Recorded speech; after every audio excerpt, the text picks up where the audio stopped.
Hey guys, it's super early in the morning. I just got done feeding the rabbits and I have my first cup of coffee. Do you know how early it is? It's so early I haven't even brushed my teeth yet. Cheers.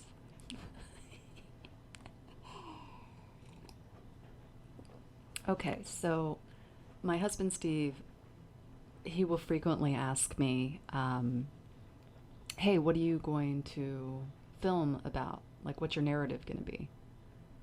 And my answer is always the same, which is I don't have a clue. I have no idea. I just get on here and I talk.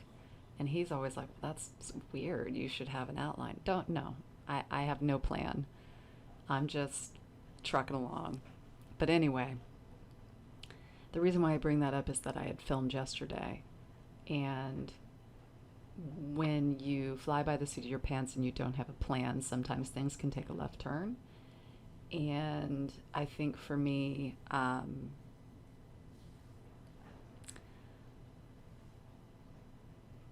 it just was a really sad day for me. And I think it's a sad day for a lot of people. Um, 9/11, just 20-year marker of it. Um,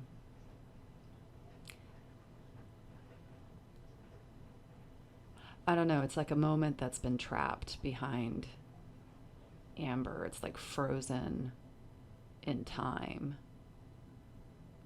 You, so when I filmed, I think what I was trying to do was kind of block out my emotions, and it just didn't feel true to me. And it was bothering me when I went to bed last night, um, because I feel like so much of what we see people put out there is Instagrammed, and it is perfected and it is filtered and it is edited to the umpth degree, and that's just not who I want to be, because this is real. This is me without makeup. This is me not showered. This is what my life looks like in the morning. This is who I am, and I don't want to perpetuate perfection when it's not real, um, because it's not real. Like there's no perfect, and I just wanted to be honest about that. And I think one of the reasons why it came up for me, beyond the obvious, was that Kate from This Orange Couch, and I'll link her below, had asked a question about color palettes in her last podcast. And she very much knits with earth tones, and it's a beautiful color palette. Beautiful on her, just beautiful, just autumn colors. Um, but she asked, like, what do you gravitate towards? And, my answer was immediate, like, oh, black. I mean, come on.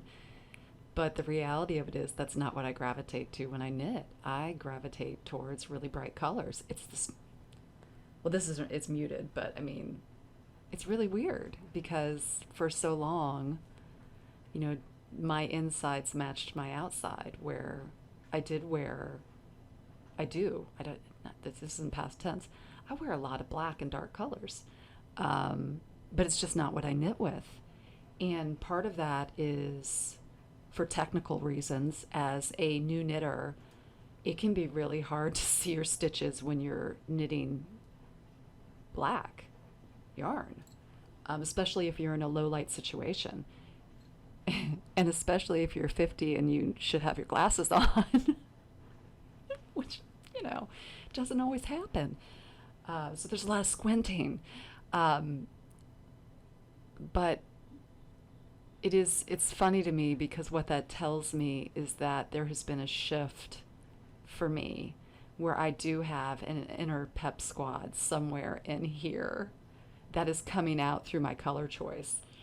And I think that's so funny. And for the people who know me, who have known me for years, will also think that's really funny because, you know, so much of who I am has not been that.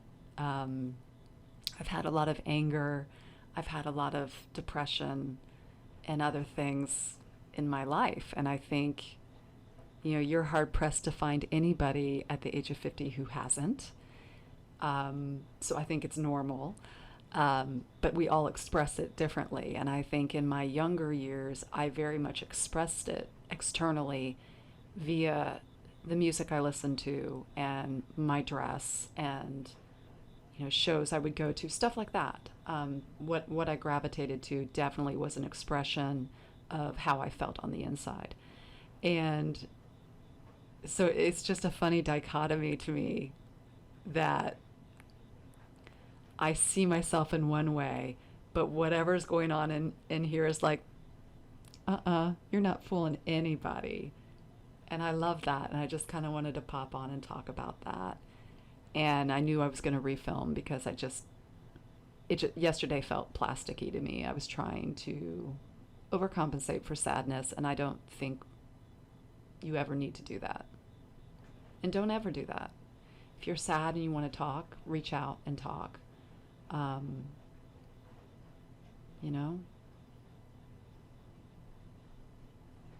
Message me. I'm always here to listen. So anyway, I will be back later today. I will shower for you. I will brush the twofers for you.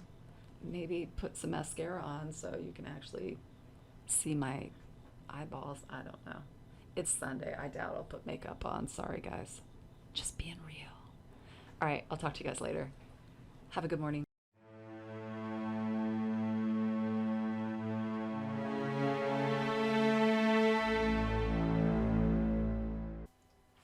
Full disclosure, I just filmed 12 minutes, wrapped up, and I went back so I could write show notes for links.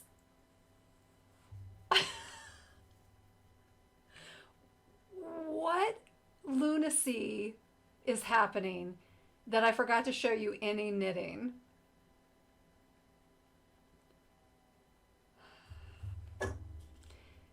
Okay. This is only 8.5%. There's no reason for that. So this is the knitting section of Sheepless Needles that somehow I forgot to include. It's me. I showered.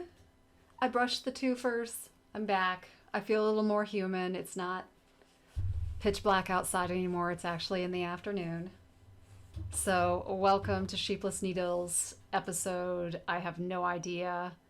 Let's get into it. Let's talk about some stuff. So cheers to whatever beverage you're partaking of on this fine day. I have a pumpkin kerfluffle, which is a pumpkin sour. I don't think this is the right time of day to be drinking this, but that's something for another time. Yeah, so today's the day of peas. Capital P, not urine P.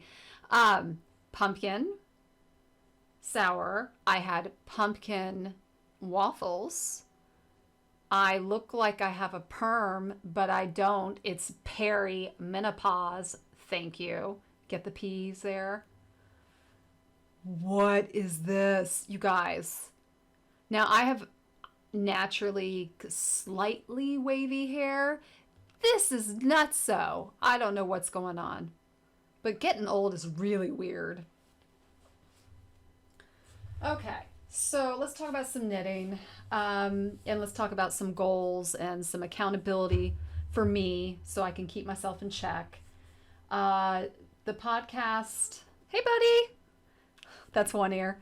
The podcast last time I had set up 3 goals, and I'm going to try to fire these off in what I think they were, but it's probably not the right order. One was to finish section 4 of the Slipstravaganza. 2 was to learn how to use Knit Companion. And 3 was to find either in my stash or purchase yarn for the upcoming 2021 Stephen West MKAL that starts in October. I like to think that I've completed all of these goals, although I'm giving myself a pass on one of them, and we'll get into it. So for the Slipstravaganza, I feel like that's really all I've been knitting on because I want to get it done and have a little bit of a breather between finishing it and starting the MKAL for October. Because the Slipstravaganza, which is here, this dude, this was the 2020 MKAL that he did. So I kind of want to get it off the needles. And basically, as you're looking at this, I'm right here in the pattern. So let me just show you. This is going to be a little bit squirrely because this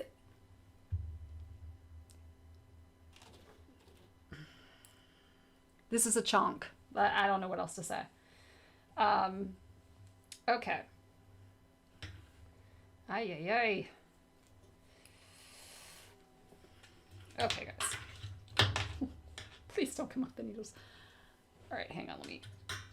Yeah, this is like I need an assistant, and he's too busy down there romancing Nano to help me.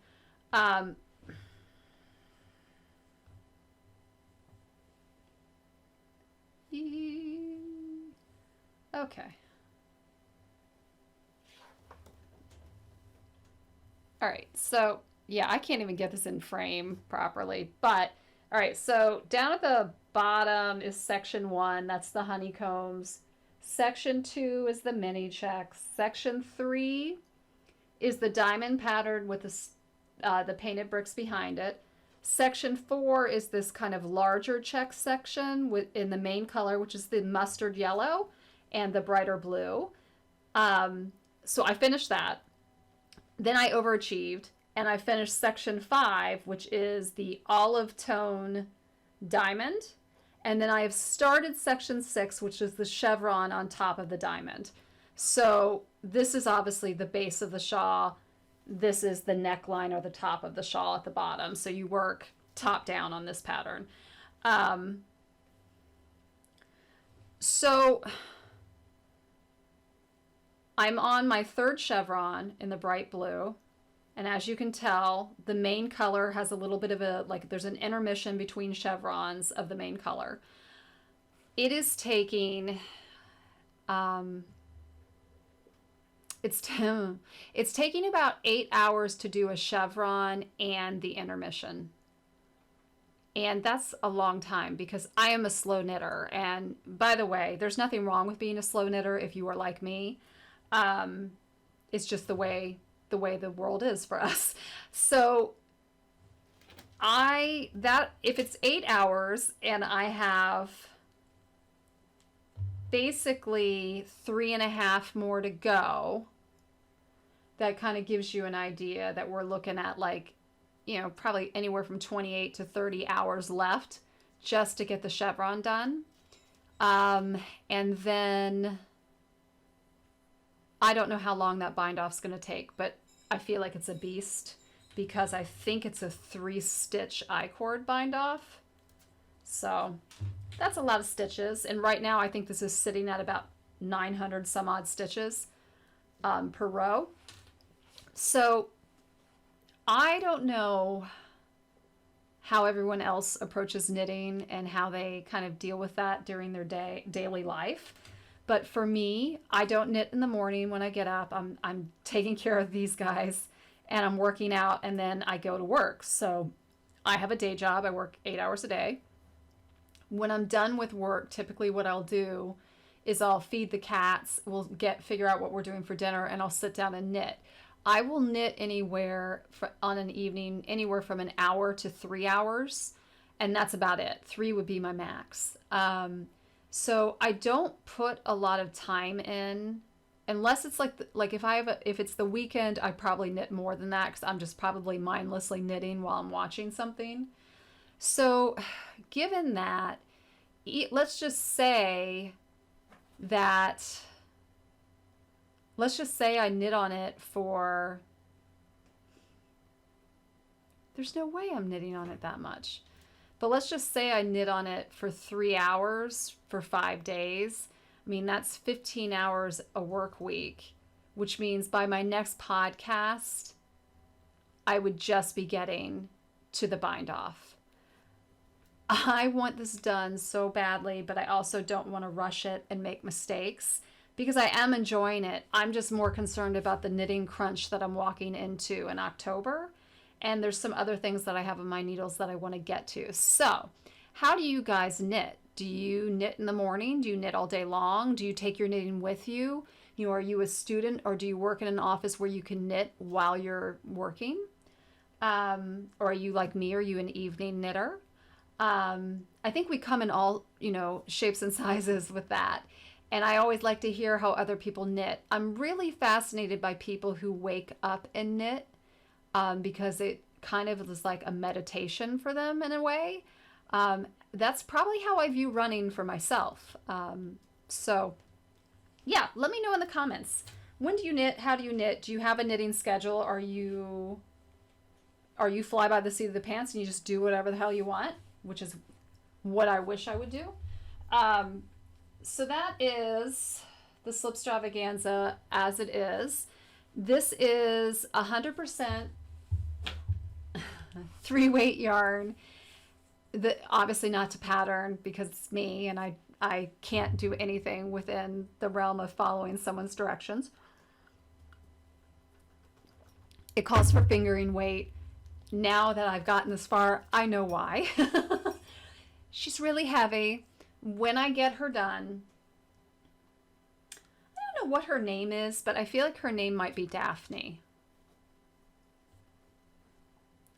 Anyway, when Daphne's done, we're going to weigh Daphne and check my leftovers and see how much yarn I really used, because in my head, I think I've used a lot of yarn, but I want to get the exact amounts for you, and we'll talk about it when she's off the needles and moved on in her life as a schlanket. So that's my Slipstravaganza. Now what I've been doing is I've been knitting in tandem, where I'll do a row of that and I'll set it down and I'll go to another project that I'm working on that I talked about last time, which I'm doing for my husband. It's called the Botanic Shawl, also by Stephen West. Now I have broken my own rule of breaking rules by not breaking a rule. Oh, it got really meta up in here. Okay, so here's the deal. The last time, I am tangly. Okay, so here is this. This is the Botanic Shawl. You start, obviously, you start down at this base and then you just work section by section up, right? So, okay. The last time you would have seen this, and I'm going to have Steve put a photo up either here or here to show you the difference. So let me come over on this way. Yeah, there we go. Okay, so this is what I have. And what you're going to notice is that this charcoal chain that is running down is a slip stitch chain, right? In my original knitting of this project, I had this reversed, where the chain was this off-white color, and the pattern calls, it's a two color pattern, but I mean, I think you could do this with scrap yarn. I think there's a couple different ways you could approach it, but that's kind of what the pattern called for. So one of the yarns in the pattern is a gradient yarn, and then one of the patterns is a solid yarn. And I am so tangled. I had picked this for my gradient yarn. And then this is my main color, right? As it stands. So when I originally cast the project on, I don't know what happened in my head. I viewed the gradient yarn as the main color. And I viewed this as the contrast color, which is opposite of what the actual knit pattern is, because the contrast color is what's in the background and the main color is what frames the contrast color. So I had flipped it. which would have meant as the shawl grew, this would have been the slip stitch chain running down, and it would have been changing colors at the same rate the background would have been changing colors, because it's in the background as well. And it was, to me, I was going to be okay with it. I rolled a d20 and the universe told me just keep going. Every time I sat down to knit it, I couldn't. It wouldn't let me. Like, I was like, I can't knit on this. So I frogged it, I restarted it, and I started it according to patterns. So this color will be running the entire shawl perimeter and framing that you see running down. And then this will be the background color changing colors. This will make a lot more sense once I get more into it. I think I'm butchering my explanation. But needless to say, what was important about this was that I'm knitting on it at the same time I'm doing the Slipstravaganza. And there is a huge difference. This is Sheep G's, don't at me because I don't know how to pronounce it, Whirl and Whirlette yarn. It is 100% cotton, but it is fingering weight. So what happens is I sit down and I knit for like an hour on the Slipstravaganza, which I don't realize is as heavy as it is until I pick this thing up, and I literally feel like, do you remember when you were young and you would go into a door frame and you would go like this, like you would push really hard with your arms, and you walk out from the door frame and your arms would be like, woo! Okay, that's what knitting on this is like. It is like my hands are floating. It is so drastically different in the feel and in the weight in my arms, in my hands, in my thumbs. It is crazy. So I'm enjoying knitting on them together because it gives me a pretty good respite when my fingers need a break. I did not start experiencing any type of issue like with my hand muscles until I got into the chevrons. Because the rows are so long, and because there's stitch markers removing, and because it's just so much. I mean, it's like 9, I don't even know how many it's a lot.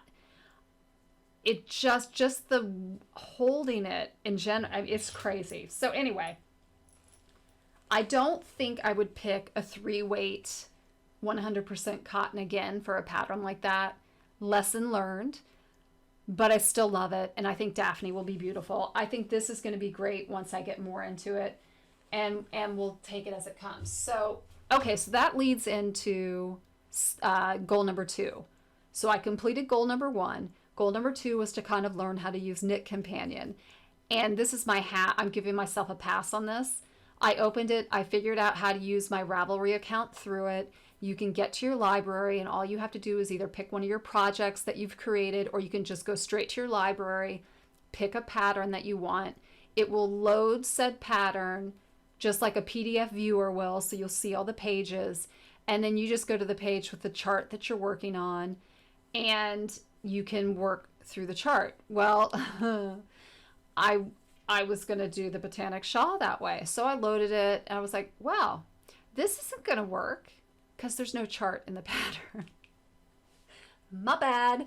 So we're going to try that again. I did order, I've purchased 2 sweater patterns, and I did purchase yarn for one of them. And now my timing is way off on this. It's a Halloween sweater, so I won't have it done for the month of October by any means. I'll probably work on it, through the fall.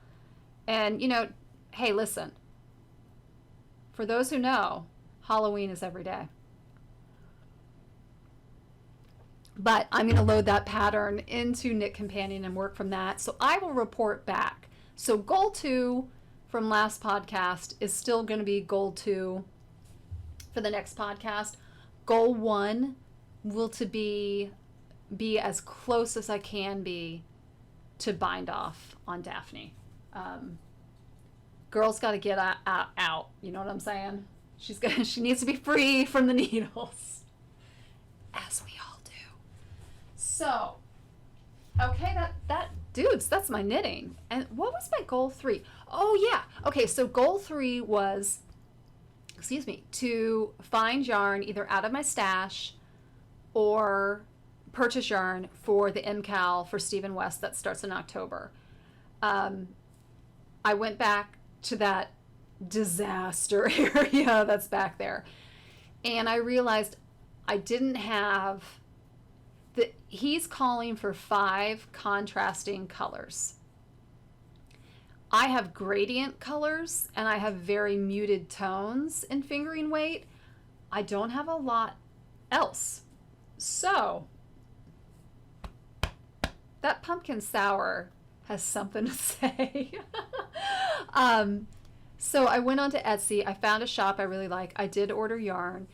When it comes in, and I'm hoping I'll have it by the next podcast, we'll kind of talk about it, and we'll do a more deep dive into it.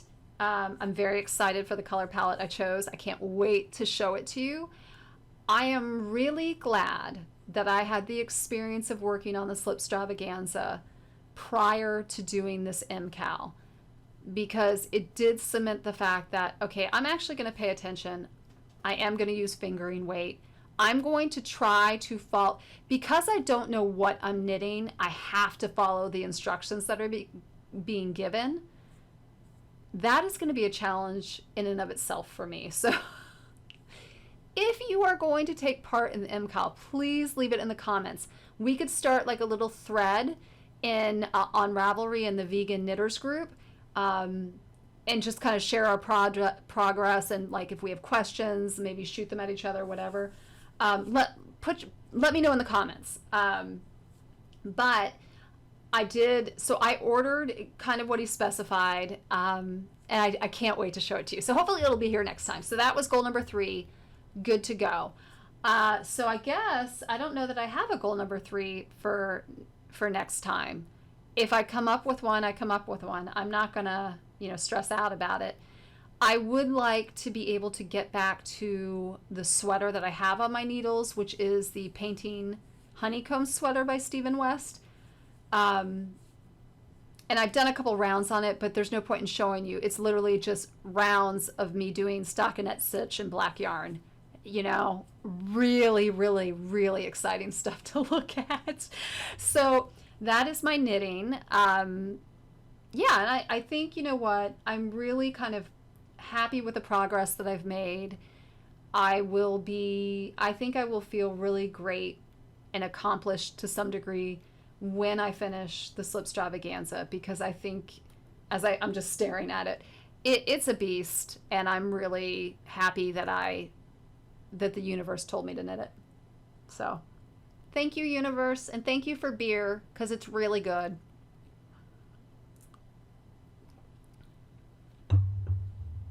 I'm trying to be quiet and not set the boom off, but I'm sure Steve will let me know how noisy I am. Okay, so guys, I think, I don't want to stretch this for the point of stretching it, so get your fix on bunnies, take a good look, because you can tell how much they care that you're watching them. They are completely invested. Aren't you? Yeah, you care. You give 0, you know what. Hi, buddy. Yes, you're very handsome. Is that your girl? Kerplop. Yeah, that's the life right there. Okay. I don't have any words of wisdom. I don't have much to tell you. Sometimes you just are kind of going through life, and you're just going through life. And that's kind of where I'm at. I'm ready for fall. I'm ready for the fireplace. Yeah. I'm ready for Diablo 2 Resurrected. And I don't know. That's all I got for you. I'll see you next time.